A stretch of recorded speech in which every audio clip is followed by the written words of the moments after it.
एक पल आता है जब फैसला लेना होता है, भीड़ के पीछे चलना है या अपनी एक अलग पहचान बनानी है। आज जो हम जानने वाले हैं ना, वो आपकी सोच पूरी तरह से बदल देगा। बिल्कुल, क्योंकि लोग हमेशा यही सोचते हैं कि लोग क्या कहेंगे, और इस चक्कर में वो शुरुआत ही नहीं कर पाते। सही बात है। और आज की इस गहन चर्चा में हम लोग फैक्ट डायली मोटिवेशन के एक बेहतरीन source the blueprint for unstoppable success का बहुत ही डीप एनालिसिस कर रहे हैं। ये एक बहुत ही पावरफुल सोर्स है। इसमें जो बातें कही गई हैं वो सीधा दिमाग पर असर करती हैं। राइट। और आज का हमारा मिशन क्या है? हम ये समझेंगे कि क्यों दुनिया आपके सपनों पर तब तक हंसती है जब तक आप खुद पर यकीन नहीं करते। और हाँ, इस पूरी प्रोसेस में सफलता का असली गेम क्या होता है, ये जानना बहुत जरूरी है। एग्जैक्टली।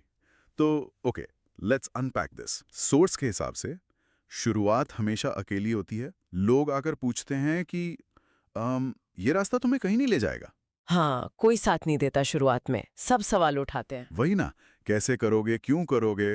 मुझे तो ये एक जमीन के नीचे दबे बीज की तरह लगता है। एक बीज की तरह। हाँ, मतलब जब तक वो बीज जमीन फाड़कर बाहर नहीं आता ना, दुनिया को लगता है कि वहां मिट्टी के सिवा कुछ है ही नहीं। हाँ, व्हाट्स फैसिनेटिंग हियर इज कि जब कोई नया रास्ता चुनता है तो लोग सबसे पहले उस पर शक ही क्यों करते हैं, ये समझना बहुत जरूरी है। यही तो मेरा सवाल है आपसे। इंसानी फितरत ऐसी क्यों है? हर नई शुरुआत करने वाले पर लोग पहले हंसेंगे या शक करेंगे? ये जेलसी है क्या?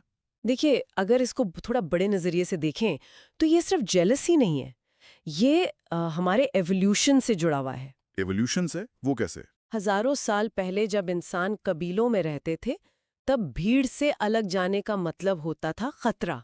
मौत? ओह, तो अगर कोई रूल तोड़ेगा तो पूरे ग्रुप को रिस्क था। बिल्कुल। तो हमारा दिमाग आज भी वैसा ही वायर्ड है। जब आप कोई अलग सपना देखते हैं तो समाज को लगता है आप उनके सेफ जोन को तोड़ रहे हैं।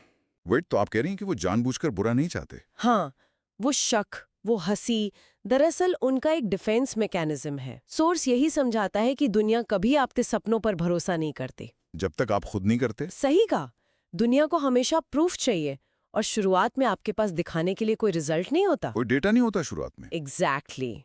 और यहीं पर सोर्स की सबसे डीप लाइन आती है कि हर बड़ा इंसान कभी न कभी अकेला खड़ा था। हाँ यार। ये अकेलापन कोई कमजोरी नहीं है, ये सफलता की पहली सीढ़ी है, एक फिल्टर है, समझ लीजिए। ये फिल्टर वाला पॉइंट ना बहुत सोचने पर मजबूर करता है। लोग हारने से बहुत डरते हैं, लेकिन असली बात अभी बाकी है। हाँ, फेलियर का डर। जो इस सोर्स ने फेलियर के बारे में बताया है ना, वो सच में नजरिया पलट देगा। Here's where it gets really interesting. बचपन में हम साइकिल चलाना सीखते हैं। बिल्कुल, बहुत गलती करते हैं तब। हाँ, गिरना उस प्रोसेस का हिस्सा होता है ना। उस वक्त तो हम फेलियर को दुश्मन नहीं मानते। नहीं मानते, क्योंकि तब हम सीख रहे होते हैं। तो फिर जब हम असल जिंदगी में आते हैं, करियर बनाते हैं, वहां गिरते हैं तो उसे गेम ओवर क्यों मान लेते हैं? क्योंकि बचपन में साइकिल से गिरने पर आपका ईगो हर्ट नहीं होता, कोई लोग क्या कहेंगे का प्रेशर नहीं होता। सही बात है। If we connect this to the bigger picture, बड़े होने पर हम फेल होने को अपनी वैल्यू से जोड़ लेते हैं, पर सोर्स कहता है फेलियर से डरना बंद करो। लेकिन हमें बचपन से ही सिखाया जाता है कि गलती की तो मार्क्स कटेंगे। एग्जैक्टली। पर साइंस कहती है, न्यूरोप्लास्टिसिटी कहती है कि दिमाग सबसे ज्यादा तब सीखता है जब हम गलती करते हैं और उसे सुधारते हैं। मतलब सक्सेस और फेलियर दुश्मन नहीं है। बिल्कुल नहीं। सक्सेस फेलियर के ऊपर ही खड़ी होती है। हर ठोकर आपको बताती है कि रास्ता कहाँ बदलना है। लेकिन एक मिनट, थोड़ा प्रैक्टिकल सोचते हैं। जब बैंक अकाउंट खाली हो, लोग ताने मार रहे हो, कोई सपोर्ट ना हो। हाँ, वो वक्त बहुत भारी होता है। वही ना, उस खाली जेब वाले टाइम को सीखने का प्रोसेस मानना आसान नहीं है। वो तो सर्वाइवल का सवाल हो जाता है। मैं इस बात से बिल्कुल अग्री करती हूँ, लेकिन फैक्ट डायरी मोटिवेशन ने इस पॉइंट को बहुत बढ़िया से समझाया है। क्या बताया है सोर्स ने? खाली जेब श्राप नहीं है, वो एक भट्टी होती है। जब सब कुछ होता है तब हम कंफर्ट जोन में होते हैं, राइट। पर जब खोने को कुछ नहीं होता, तब इंसान के अंदर से जो असली ताकत निकलती है ना, वो उसका असल कैरेक्टर होता है। वाह, मतलब बुरा वक्त हमें तोड़ता नहीं है। नहीं तोड़ता, वो हमें बताता है कि हम दरअसल कितने मजबूत हैं। जब आप उस दौर से बाहर आते हैं तो दुनिया की कोई चीज आपको डरा नहीं सकती। ये सुनकर सच में बहुत हौसला मिलता है। लेकिन आजकल ना एक नई प्रॉब्लम आ गई है। क्या? 30 सेकंड की रील्स वाली दुनिया। वाकई आजकल लोगों का अटेंशन स्पैन इतना कम हो गया है। So what does this all mean इस जनरेशन के लिए? ये आज का सबसे बड़ा ट्रैप है। सबको शॉर्टकट और क्विक मनी चाहिए। हाँ, हर दिन एक नया ट्रेंड आता है और लोग पुराना काम छोड़कर उसके पीछे भागने लगते हैं। और इस सोर्स ने साफ कहा है कि जो लोग बार बार रास्ता बदलते हैं वो कहीं नहीं पहुंचते। अधूरी चीजें सिर्फ पछतावा देती है ना। बिल्कुल। सफलता का असली गेम 3 चीजों पर टिका है: फोकस, कंसिस्टेंसी और कंप्लीशन, यानी ध्यान, लगातार मेहनत और पूरा करना। वेट, तो अगर कोई पिछले 3 साल से एक ही चीज पर काम कर रहा है और फेल हो रहा है, तब क्या करें? उसी जिद पर अड़े रहने को क्या हम कंसिस्टेंसी कहेंगे? ये बहुत बढ़िया सवाल है। देखिए, कंसिस्टेंसी का मतलब ये नहीं कि अंधे होकर एक ही गलत तरीके को रिपीट करते रहो। तो फिर क्या करें? कंसिस्टेंसी का मतलब है अपने गोल पर फोकस रखना। अगर तरीका काम नहीं कर रहा तो एनालाइज करो, गलती सुधारो और नई स्ट्रैटेजी लगाओ। गोल सेम रहेगा, एग्जीक्यूशन बदल जाएगा। एग्जैक्टली। और यहीं पर कंप्लीशन का रोल आता है। जब आप किसी चीज को फिनिश करते हैं, भले ही फेल हो जाए, तो आपको डेटा मिलता है। क्या काम नहीं किया ये पता चल जाता है। हाँ, जो लोग बीच में छोड़ देते हैं उन्हें तो ये भी नहीं पता चलता कि वो फेल क्यों हुए। जीतने वाले वही हैं जो पिच पर टिके रहते हैं। पिच पर टिके रहना बिल्कुल क्रिकेट की तरह। अगर बाउंसर आ रहे हैं, रन नहीं बन रहे, तब भी अगर आप क्रीज पर खड़े हो ना, तो कोई ना कोई लूज बॉल आएगी, उस पे आप छक्का मार सकते हैं। सही बात है, पर क्रीज छोड़ दी तो चांस ही खत्म। बिल्कुल।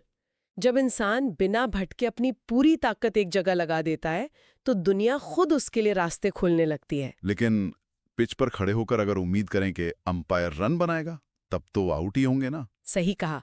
और यही इस ब्लूप्रिंट का सबसे कड़वा हिस्सा है: radical personal responsibility. Radical personal responsibility मतलब अपनी जिम्मेदारी पूरी तरह से खुद लेना। हाँ, हम अक्सर दूसरों को ब्लेम करते हैं। इकोनॉमी खराब है, बॉस बेकार है, फैमिली ने सपोर्ट नहीं किया। ब्लेम करना बहुत आसान होता है। क्योंकि उससे तुरंत एक मेंटल रिलीफ मिलता है, एक विक्टिम माइंडसेट बन जाता है। और इसका लॉन्ग टर्म नुकसान क्या है? नुकसान ये है कि जब आप ब्लेम दूसरे पे डालते हैं तो आप अपनी प्रॉब्लम सॉल्व करने की पावर भी उसको दे देते हैं। ओ बाप रे, मतलब हम खुद को पावरलेस कर रहे हैं। एग्जैक्टली। इसे अगर मैं एक कार की एनालॉजी से समझाऊं, अगर हम गाड़ी में पैसेंजर सीट पर बैठे हैं तो हम तय नहीं कर सकते कि गाड़ी कहाँ जाएगी। बिल्कुल नहीं। कंट्रोल आपके हाथ में नहीं है। हम बस शिकायत कर सकते हैं कि गाड़ी तेज चल रही है या गलत दिशा में जा रही है। अगर मंजिल तक पहुंचना है तो स्टीयरिंग व्हील खुद पकड़ना पड़ेगा। बहुत सही analogy. What is that important question कि क्या हम सच में वो स्टीयरिंग व्हील पकड़ने को तैयार हैं? लोग डरते हैं उससे, क्योंकि फिर गलती हुई तो ब्लेम खुद पर आएगा। हाँ, एक्सीडेंट हुआ तो जिम्मेदारी खुद की होगी। यही डर लोगों को पूरी जिंदगी पैसेंजर सीट पर बिठा के रखता है। तो सोर्स क्या कहता है इस डर के बारे में? सोर्स साफ कहता है कि कोई आपको रास्ता नहीं देगा, आपको खुद बनाना पड़ेगा। कोई आगे नहीं बढ़ाएगा, आपको खुद चलना पड़ेगा। और जब हम स्टीयरिंग व्हील पकड़ लेते हैं, तब माइंड में क्या चेंज आता है? जैसे ही आप रिस्पॉन्सिबिलिटी लेते हैं, बायोलॉजिकली आपका स्ट्रेस और कॉर्टिसोल लेवल कम हो जाता है। अच्छा। हाँ, क्योंकि अब आप हेल्पलेस फील नहीं कर रहे हैं। दिमाग को पता है कि कंट्रोल उसके हाथ में है और यही पावर आपको बिना थके काम करने की एनर्जी देती है। इसीलिए सोर्स का वो रूल सबसे पावरफुल है कि रुकना मत, झुकना मत और हार मानना तो बिल्कुल मत। ये 3 शब्द बहुत वेट रखते हैं। जब कोई रिजल्ट नहीं दिखता तो दिमाग कहता है बस रुक जाओ। लेकिन उस वक्त याद करना होगा कि शुरुआत क्यों की थी। फैक्ट डायरी मोटिवेशन के इस सोर्स ने एंड में एक ऐसी बात कही है जो रोंगटे खड़े कर देगी। क्या बात है वो? एक दिन वही लोग ताली बजाएंगे जो आज तुम्हारे सपनों पर हंस रहे हैं। वाओ। जो कल ताने मार रहे थे वो कल पूछेंगे कि यार तुमने ये किया कैसे। ये बदलाव भी सफलता का असली रिवॉर्ड है। क्या अद्भुत नजरिया है। बिल्कुल। ये ब्लूप्रिंट बस ये नहीं बताता कि क्या करना है, बल्कि हमारे सोचने के तरीके को बदल देता है। सही बात है। वो लोग जो हंस रहे हैं वो दुश्मन नहीं, वो सोसाइटी का एक नेचुरल फिल्टर है। और फेलियर दुश्मन नहीं है, वो साइकिल से गिरने वाले उस बच्चे की तरह है जो बैलेंस बनाना सीख रहा है। और फोकस, कंसिस्टेंसी, कंप्लीशन, यही असली गेम है। और सबसे बड़ी बात, जिंदगी की गाड़ी का स्टीयरिंग व्हील अपने हाथ में लेना। क्योंकि जो अकेलापन रास्ते में आता है ना, वो कमजोरी नहीं है, वो आपको आपसे मिलवाने आता है। आपकी असली ताकत से मिलवाने। फैक्ट डायरी मोटिवेशन के इस खूबसूरत थॉट के साथ हम आज की इस गहन चर्चा को समेटते हैं कि कहानी अभी खत्म नहीं हुई है। बिल्कुल नहीं। याद रखिए, ये तो बस शुरुआत है। जाने से पहले मैं एक बहुत ही डीप थॉट छोड़ना चाहूंगी जिसका डायरेक्टली सोर्स में जिक्र नहीं है, पर ये इसी से जुड़ा है। हाँ, बताइए। हमने कहा कि एक दिन वो लोग ताली बजाएंगे, पर खुद से अकेले में ये पूछिए क्या उनकी तालियों के लिए जीतना जरूरी है, या फिर जीतना इसलिए जरूरी है ताकि हम उस इंसान से मिल सकें जो हम बिना हार माने बन सकते हैं। ओह वाओ, क्योंकि जब आप शीशे के सामने खड़े होंगे ना, तो वो सेल्फ रिस्पेक्ट किसी भी ताली से बहुत बड़ी होगी। बहुत ही गहरी बात है ये। वो शीशे वाला इंसान, उसकी इज्जत सबसे ऊपर है। सही कहा। दोस्तों, अगर आज की इस गहन चर्चा ने आपके अंदर आग जलाई है, अगर लगा है कि आपकी कहानी का बेस्ट पार्ट आना बाकी है, तो इस डीप डाइव को अभी लाइक करें और उन दोस्तों के साथ शेयर करें जिन्हें आज इस मोटिवेशन की सच में जरूरत है। और ऐसी ही डीप एनालिसिस के लिए फॉलो करना मत भूलना। अब इस चर्चा का एंड हम एक बहुत ही सीधे सवाल से करेंगे, जिसका जवाब आपको कमेंट्स में देना है। तो कमेंट्स में हमें सिर्फ एक शब्द में बताइए, क्या आप अपने रास्ते पर डटे रहने के लिए तैयार हैं? बिना लोगों की परवाह किए। टाइप कीजिए यस या नो। हम आपके जवाब का इंतजार करेंगे। अपनी जिंदगी का स्टीयरिंग व्हील अभी अपने हाथ में लीजिए, क्योंकि दोस्तों, ये तो बस शुरुआत है।